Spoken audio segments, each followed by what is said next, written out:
Hi friends, Rob here. You've probably heard that Germany's constitutional court has not only overturned the Mietendeckel, Berlin's rent cap law, but also allowed landlords to collect all of the rent people have saved over the past year plus under the law. People are pissed, and I think at least part of it, besides your landlord saying you owe them thousands of euros overnight or canceling your contract because of it, is how frustratingly anti-political it seems. You can't do anything different because some assholes in Karlsruhe dressed like the Trade Federation say so. But as we've talked about on the show, the Mietendeckel was considered by at least the SPD to be an attempt at a compromise or to head off the Deutsche Wohnen and Enteignen campaign. And while the Mietendeckel is gone, we're still here. We're almost at the halfway point of the campaign, which means there are just 2 months left to make sure this gets on the ballot. The goal is absolutely within reach. And this past weekend, the 17th and 18th, has looked very promising so far, with tons of people collecting for the first time. But after the first month, we were behind schedule, considering that we need a buffer for invalid signatures that get thrown out. So we need as many people as possible. If you haven't been out collecting yet, or maybe you went once or twice, but haven't gotten around to going again, now is the time.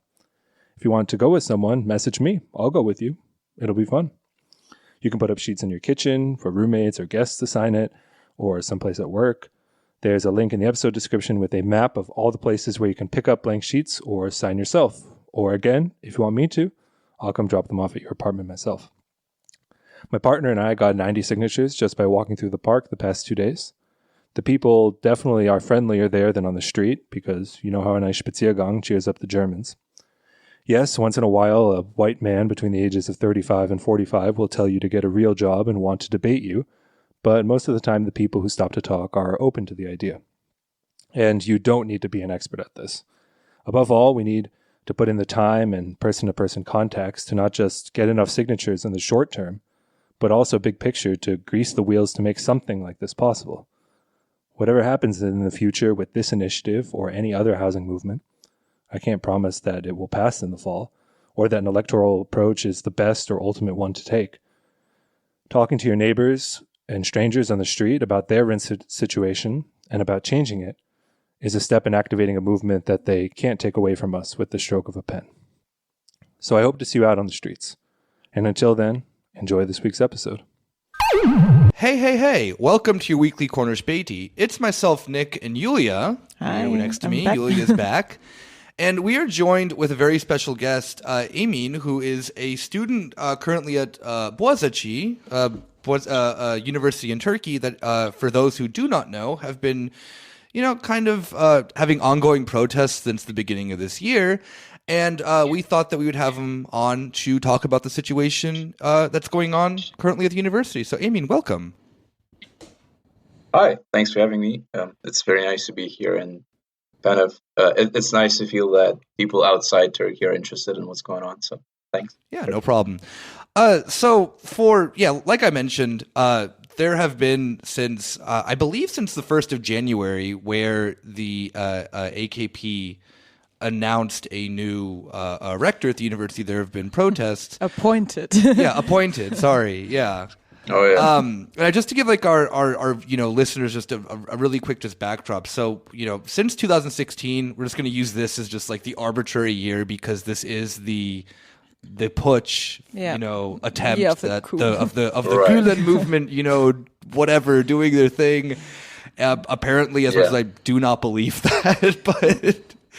So since 2016, the AKP and Erdogan have really been trying to like implement, much more control over general, everyday aspects of not everyday aspects of life, but things where then they can have political influence. Universities, banning Culture, education. Yeah.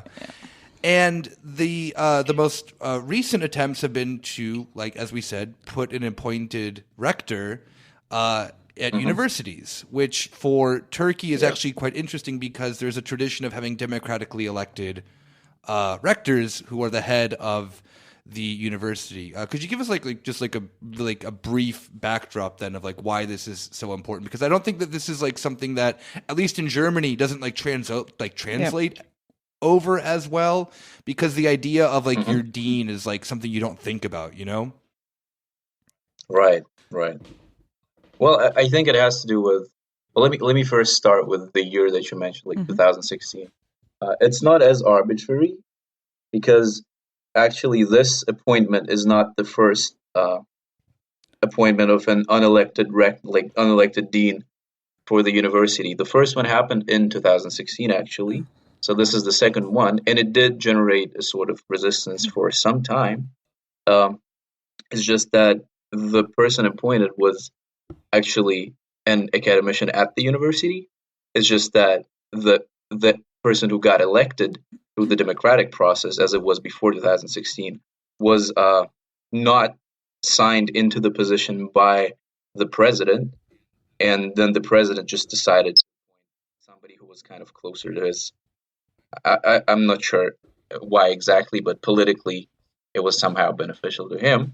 So that that was Mehmet Özkan, and it was not met like it wasn't welcomed, but also the resistance kind of was not as fierce as it is now.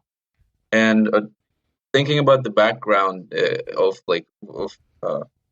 overall Turkish politics and how that reflects on our university, I don't think I'll be able to give you a very informative sort of outline because I've just been here in Turkey for 5 years and I'm just trying to get a grasp of everything myself. But I have been studying here as a full-time student, and I didn't leave the country throughout those 5 years. So as far as I can tell, the problem with appointing a dean non-democratically is it just symbolizes how kind of how powerful the regime has become here in Turkey in terms of their I'm not sure if this is like straying too far, but it's go for it. I think I mean kind of it's like kind of it would be fair to call it fascist because there are certain values that are like very broad, very general, and I would say religious that are being held up as the ideal for the Turkish society by the AKP. Yeah. Hmm.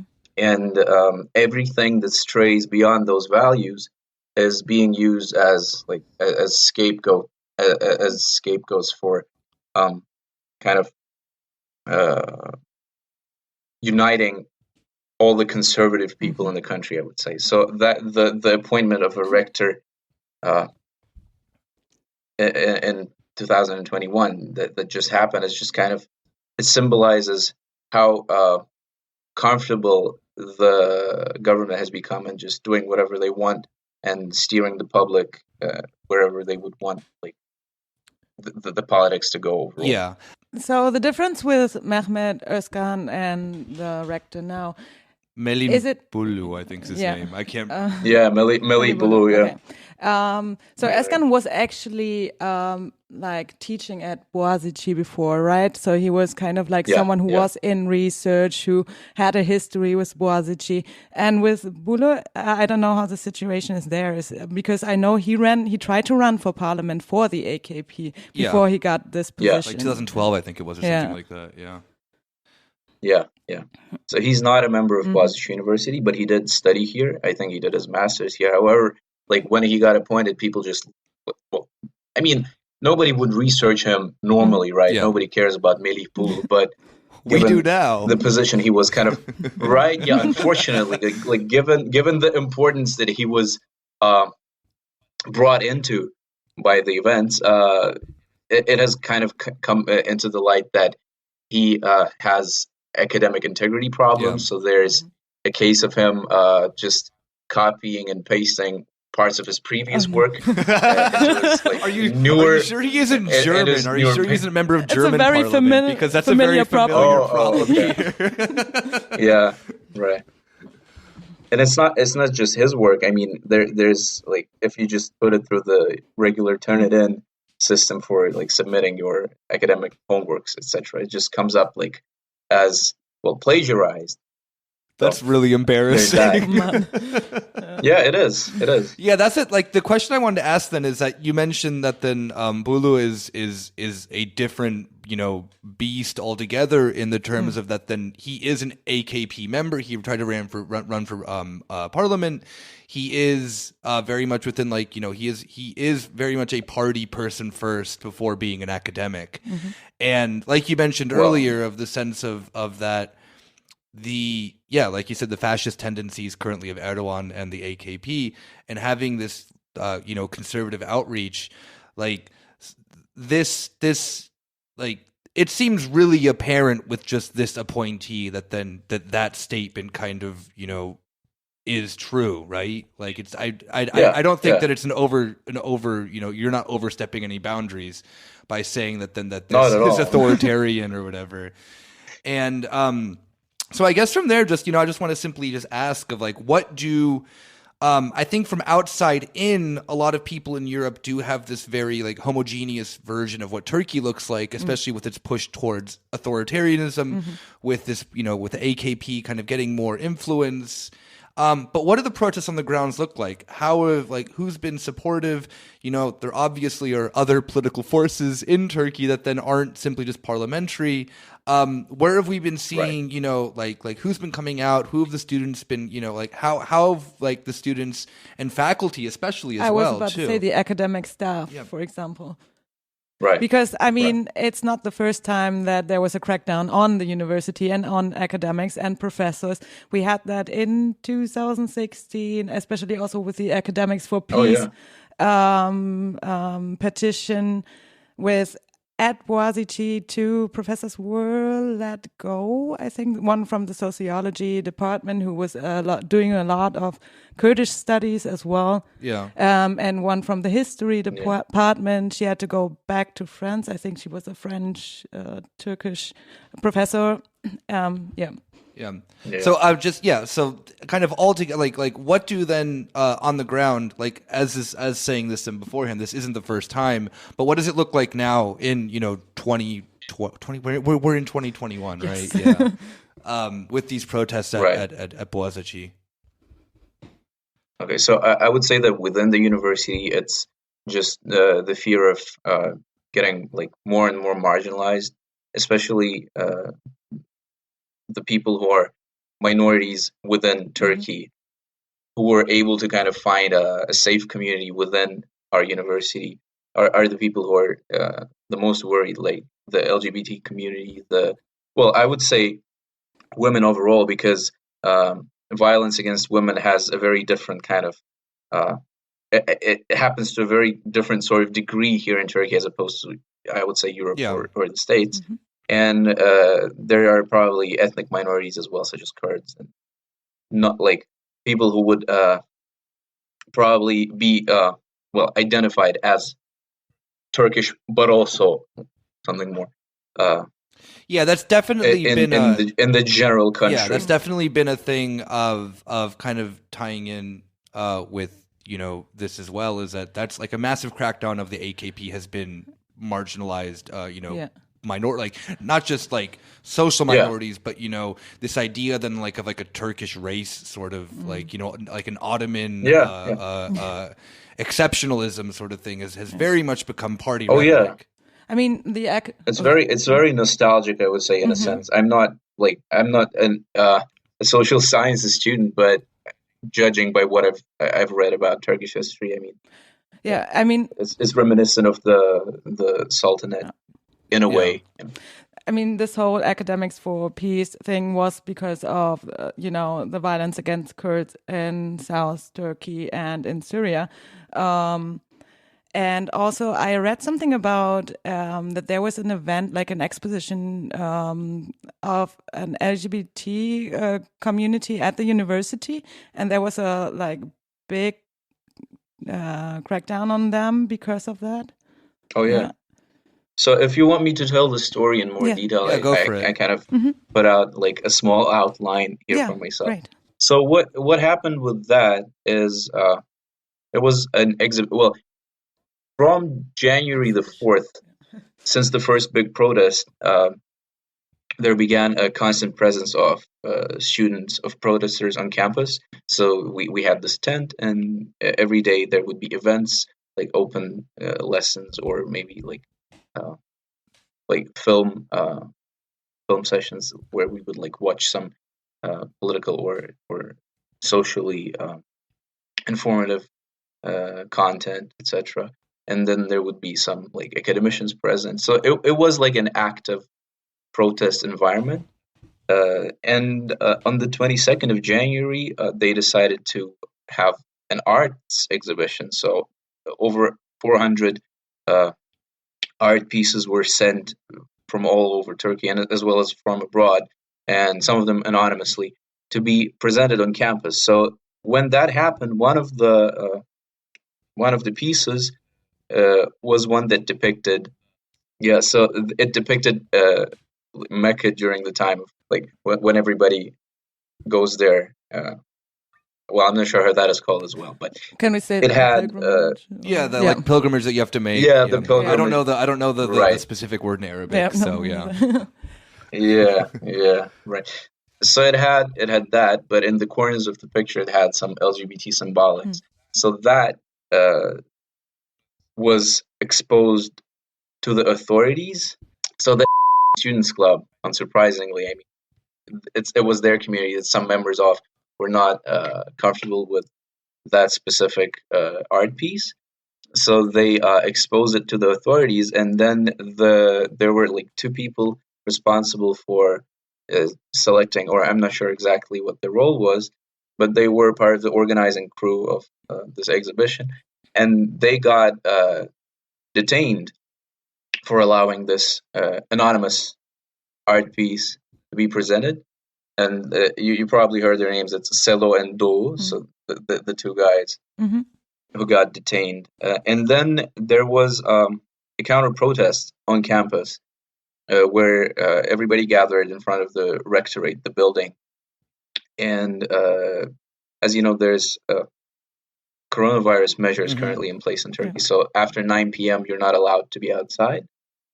But the protesters didn't leave at 9 p.m. They actually stayed, and they waited for Melih Bulu to come out and to like publicly explain his position on whatever the reason for this detention was. So while waiting there, not only did Melih not come out, he also allowed the police to enter the campus in big numbers and violently detain over 50 students right there. And the number that you've told me before, like the 150 detentions that I think it kind of got famous internationally. Even more detentions happened previously that day while people were walking towards the campus to protest. So that day we had like 159 people detained. Oh. And I mean, it happened because the rector allowed a police presence around and like on campus. Yeah, that was something I actually wanted to ask, is that like Turkey has a similar policy with Greece, don't they? Where like police on campuses like aren't really a thing? Or am I mistaken of that? No, that's like kind of slow. No, it's not. That's slowly been like changing under the like AKP as well, right? Like there are more and more actions of police happening. Not even just like now, but if I'm not mistaken too, like also with like previously, like, you know, protests went in 2016 and 2018. I think there was also things as well. There have been like more cops on campuses in Turkey, which is like historically not normal, if you know, at least from it's not. So usually we have, well, there's the security that is present on campus, which is not actually the police. And then there is the police who are, well, able to be like wherever they want outside campus. But in order for the police to enter within the campus borders, well, not borders, but, you know, through the turnstiles, etc., there has to be an explicit request from the rector, or at least he has to allow it if the police deem it necessary. In this case, I mean, if the police were not allowed to enter campus, those arrests would not have happened. So that's kind of important. But as for the overall police presence, well, since the protests started, there was like the whole neighborhood was barricaded heavily. You might have seen. Mm-hmm. I'm not sure. And well, there's regularly like patrols with weapons, actually, with automatic rifles patrolling campus, which is ridiculous. I mean, who are you trying to protect there, right? And in such numbers, it's insane. There's probably like 2 busloads of police somewhere around campus at all time. So that is kind of that has been this way ever since the protests began, like in the beginning of January. Yeah, I mean, there's an interesting quote by Erdogan saying, if you want to be political, you either join parliament or go to the mountains. So this is what he does a lot, is like comparing anyone who's protesting, calling them terrorists and saying they should basically join the PKK. So,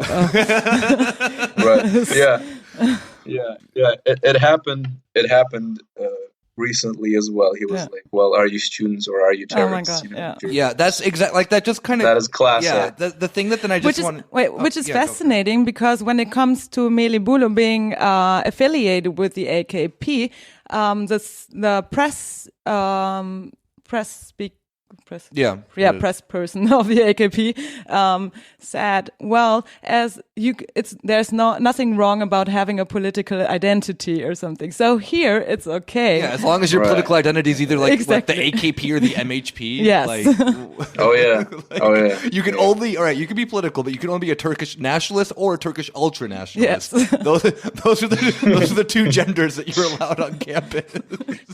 I wouldn't say it's a problem if the elections happened democratically on campus and the appointed dean was politically leaning towards whatever AKP stands for, because I mean, it is a democracy. It's not the values that I would personally stand for, and it would be alarming, but it would not generate such like an obvious maybe obvious is not the right word. A sort of vigorous response from the student and from the student body and the faculty, because the faculty, as you asked before, I think I didn't answer that. The faculty has not been supportive of the appointment. Obviously, every day at 12 p.m.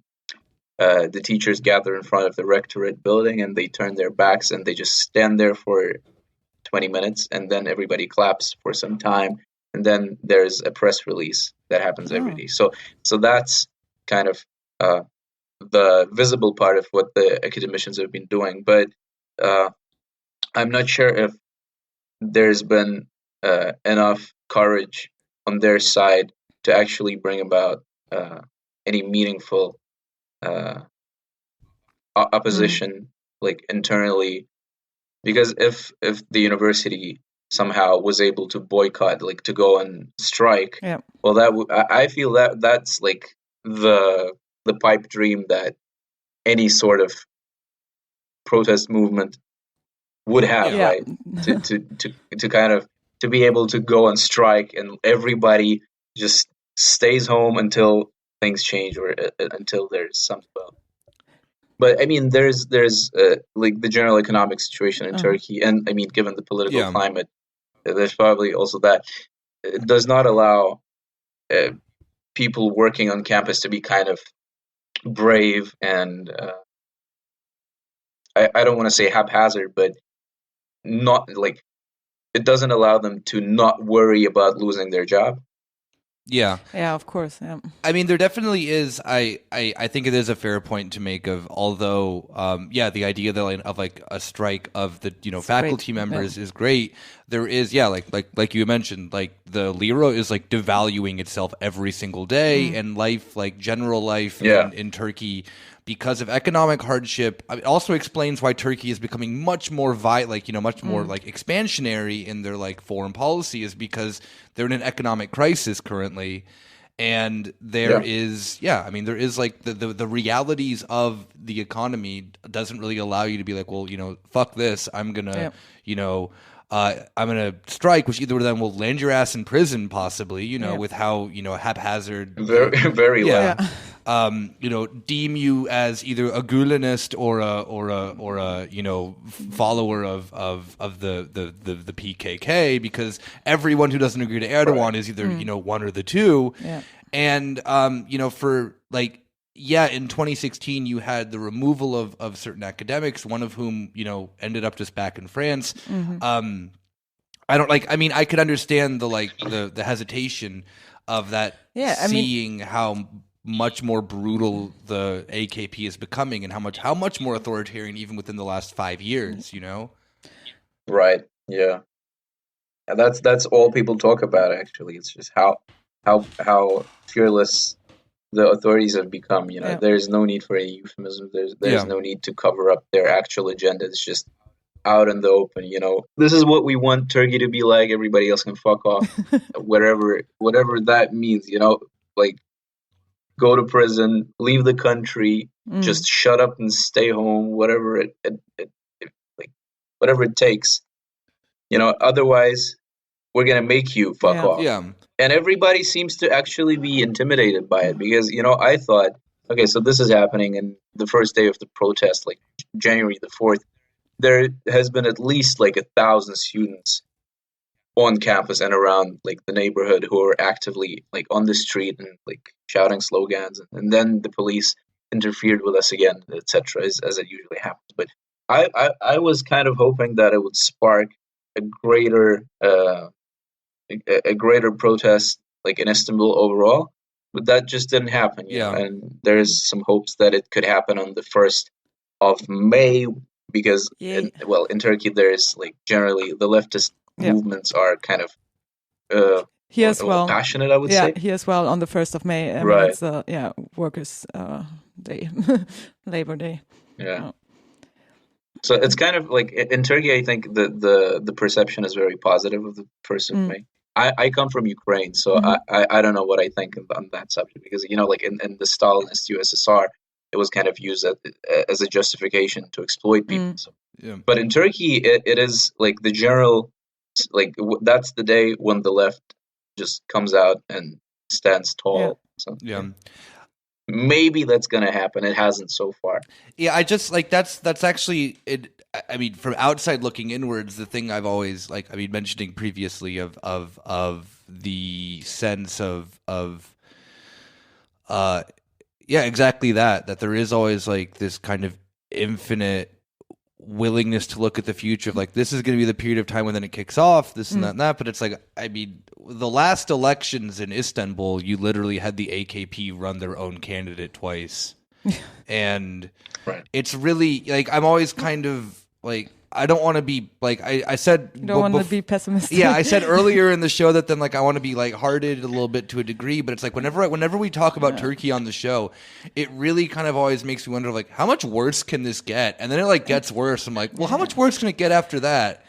I mean, you got to consider as well that there was a huge crackdown on the HDP, like very recent recently, months. Yeah, exactly. With everyone, very recently. Everyone getting imprisoned, everyone is in jail, nobody has like a fair trial right now. They get removed. The mayors get removed. District officials get removed. They're head of the parties ran for. And Demirtas in has prison. been in prison, a while now, but And it's I mean, just even that stuff, even the recent, I mean, the wildest one being obviously that then just like Turkey's military actions. They're like, we're gonna work with ISIS and like, you just kind of like, and the thing that I think is like also Europe just kind of telling on itself that they just care so little about it is that then Erdogan was here like 2 weeks ago for some human rights like discussion or whatever. Oh really? Yeah, they don't. Oh wait, was it something to do with the Istanbul Convention possibly? No, I don't think so. I think it was just they were like having typical European EU diplomatic relations with Erdogan. It wasn't like to scold him. Oh. It was just that he was meeting with Ursula von der Leyen, And that was the only scandal that came out of it, was that then like the president of the European Council sat in Ursula von der Leyen's seat, and then she had to sit on a couch. Not the fact that the scandal should be that the EU is like literally discussing human rights with a dude who's doing more and more human rights violations like every single week, it seems like. Yeah, because the EU has interest in Turkey kind of gatekeeping Europe. Yeah, for multiple, I mean, for multiple reasons as well. Because during the refugee thing, it was that then Europe didn't want refugees, and it was that Turkey was keeping them there. Erdogan's always been very much knowing that he can be really authoritarian, and like Europe won't really do anything because what are they going to address him with? Turkey's also a NATO member as well. Yeah, you know. Oh yeah. So there's probably a lot of concerning things happening within Europe as well. Like whatever's going on in Poland is probably not nice. Oh no, definitely. The EU being a beacon of democracy is incredibly Poland, stupid as well. Hungary, Germany. Greece, come on, like in Germany, we don't have a good And I mean, nobody here is innocent. Orban does actually get along quite well with Erdogan as well. Like, he'll put aside his Islamophobia because he likes Erdogan as then being an authoritarian guy. Like, Erdogan is an interesting figure because he is a part of this emerging authoritarian right playbook of being he's not as good of a dictator as Putin, but he's really good at seeing how much he can get away with, and it seems to be a lot, because he kind of I think more and more. Yeah, I think that Turkey, knowing it's more and more figuring out their place in the world, is benefiting Erdogan, immensely because no one's gonna really he doesn't really have to answer to anyone either. He's not part of the European Union. Not that the EU would do anything either, but it is just kind of this free for all of that. Then the international community really just kind of ignores Turkey a lot of the time, even though it's if it were a part of the EU, it's the third largest economy or something like that, second largest population. Yeah, it's not enough for the world to kind of swear at Turkey and just condemn it for whatever is going on. I mean, and people here have to open their eyes, open their ears. They have to try to educate themselves. I mean, there's big problems with education in Turkey, but at least it is possible to be open-minded when you're uneducated. So until that becomes part of the culture, until there's internal change in the way people view the world, I don't think any condemnation from the outside is going to do much. And also, it's not like they're gonna come here and vote for everyone. I mean, and if there's voting happening, maybe it's happening. Come back in a few months and see what we can do then. Yeah, you were saying, Julia? Sorry, I mean, that is why it's such a big interest to actually control universities and control education. Yeah. It's because there is something that can build an oppositional political view in people, Yeah, it's almost like universities are part of social reproduction or something. Yeah. It's almost like I learned that at university or something. Too. Yeah. Especially when it comes to our university, because the definition of the Boğaziçi culture is what you've just explained, the breeding ground for opposition for whatever regressive worldview there exists in Turkey. This has been its reputation ever since it became a thing, and I think all the other universities in Turkey look to us to see what we're doing, and then they get their courage kind of saying, okay, so Boğaziçi is doing that, so let us then kind of take this step, etc. I mean, I sound if anybody studying at a different Turkish university heard this, they would probably have an argument with me. But there is kind of, there is a prestige, to our university when it comes to politics. Yeah, I mean, even and it is very separated from the rest of the country, because everybody who studies there, they've been telling me from the first day I got there that, listen, this is a bubble. This is not how Turkey is. And I've not seen a lot of Turkey. I've been to some touristy places, but I guess that would be true given how the government is basing its whole agenda on the interests of like the majority of it, because it is the majority that elected this government, right? Yeah. So it must be that the values of the majority are reflected by the party. Yeah, So, I mean, it is like the AKP is in a coalition only with like one very small party, like keeping them afloat over that 50% threshold, which when there are elections again, I would not be surprised if the AKP does not need to make a coalition with the MHP for that reason, you know? Like, I think that the overall, like the conservative backdrop that the AKP has been using to expand their worldview is quite popular. I mean, not even just popular in Turkey. We see that there is a push towards a new right wing, new conservative movement. I mean, like look at Greece's elections. Like New Democracy is not in a coalition with anyone, and they're like the very far right wing party because they realized, we can be just as racist as Golden Dawn, like an actual Nazi party, to just, kind of like be quiet about it. And the AKP knows that we can do the same, like we can be the like Ottoman continuation party, like the MHP, just got to like be a little bit quieter about it, like using that to your ends. And also kind of like back to the thing about Europe never stepping in. If they ever do, Erdogan always uses that in the sense of like, see, they don't want you to live this life. They're afraid of this. And he always is really good about kind of using this, push towards human rights stuff on its head and is like, well, actually, see, they're the authoritarians.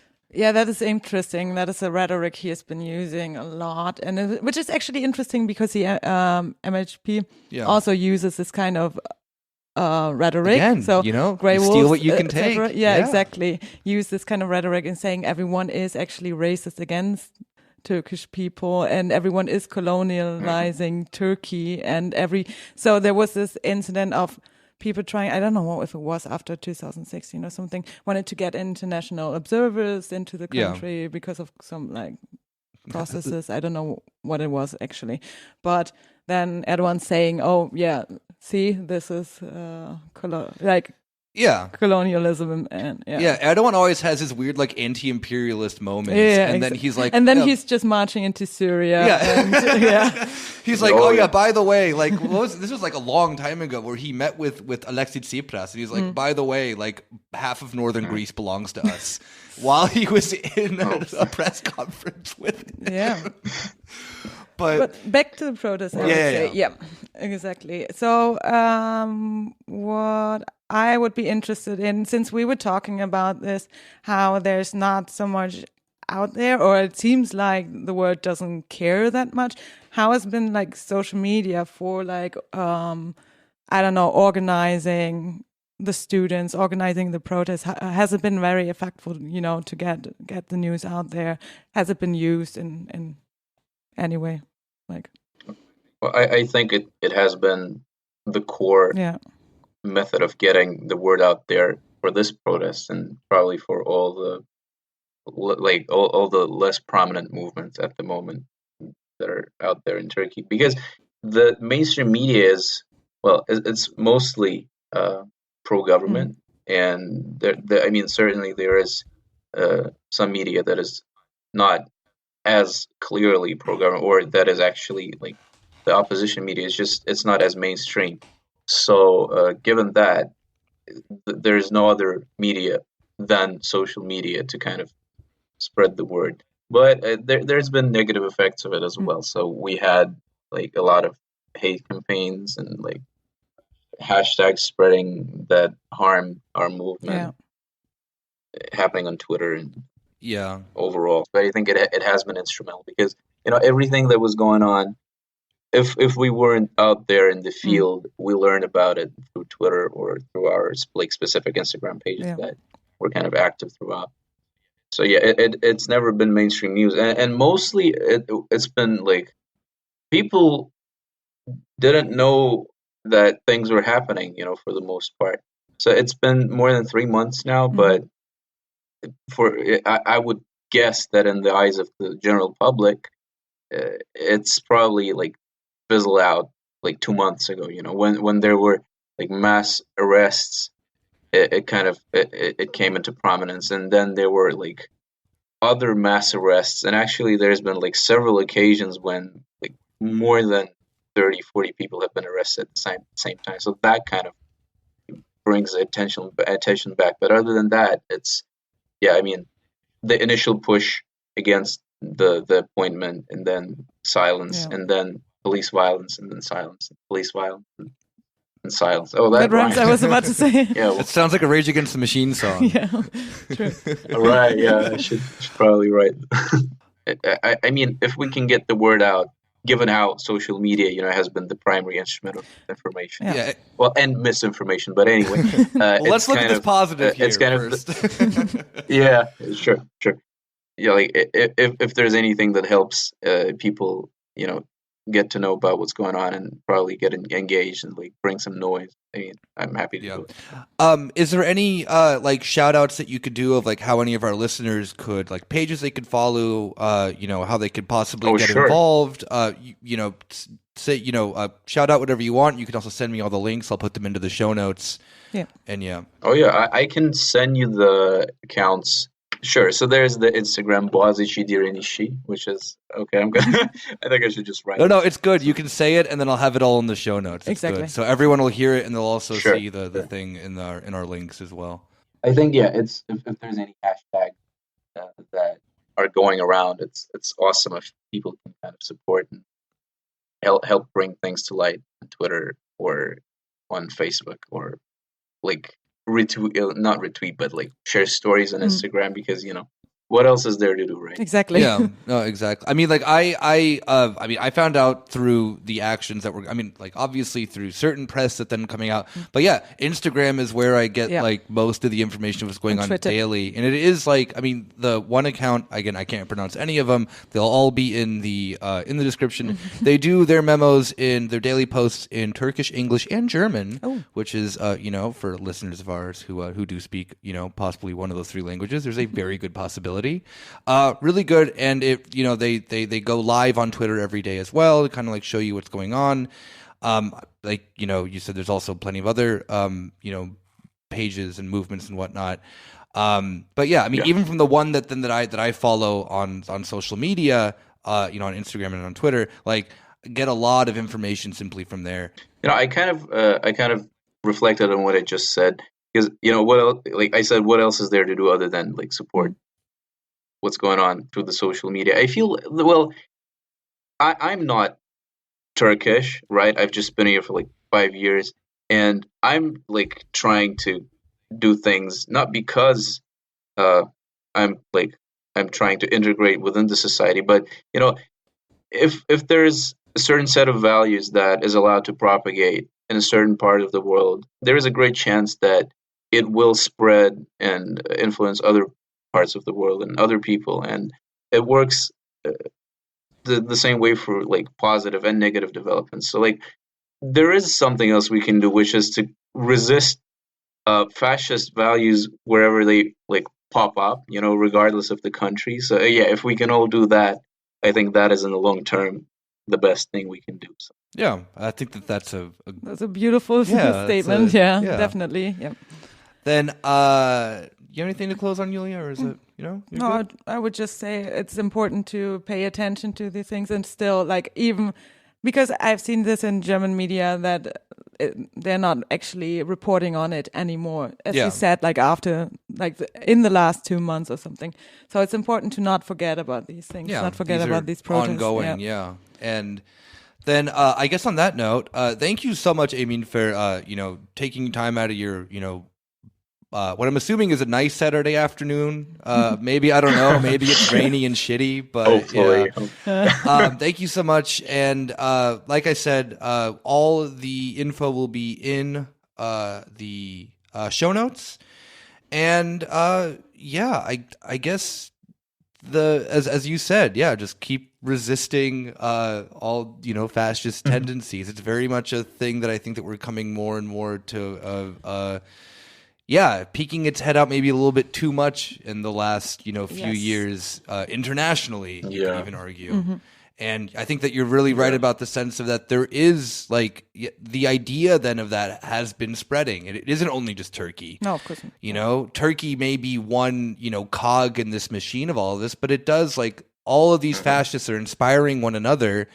And I mean, regardless of if you identify yourself as like progressive or a leftist or whatever, this and that, the, you know, project of trying to build a better world is like one that is of solidarity, and it is international solidarity. Exactly. You know, there's a thing maybe. Yeah. So thank you so much for coming on, and thanks for having me. It's been great to talk to you guys. Yeah, it's been awesome having you. I think there's like, well, it came to my mind, so I'm just gonna say, you know, like the same way the negative, well, I mean, it's subjective, but the values that kind of hurt people can propagate the same way our values that help and like rise people up can propagate as well. So I mean, I'm kind of optimistic, you know, if we speak about it, and if people can actually try and be active, you know, in asserting what they believe, if those things are positive, it will overpower whatever remains of the ugly past that the world has seen. Yeah, I love that. Yeah, I think that's a good note to end on. I mean, thank you so much for coming on, and we will see all you guys then. I guess midweek for the bonus episode if you subscribe. So take care, and bye-bye. Bye-bye. Bye-bye. Thank you.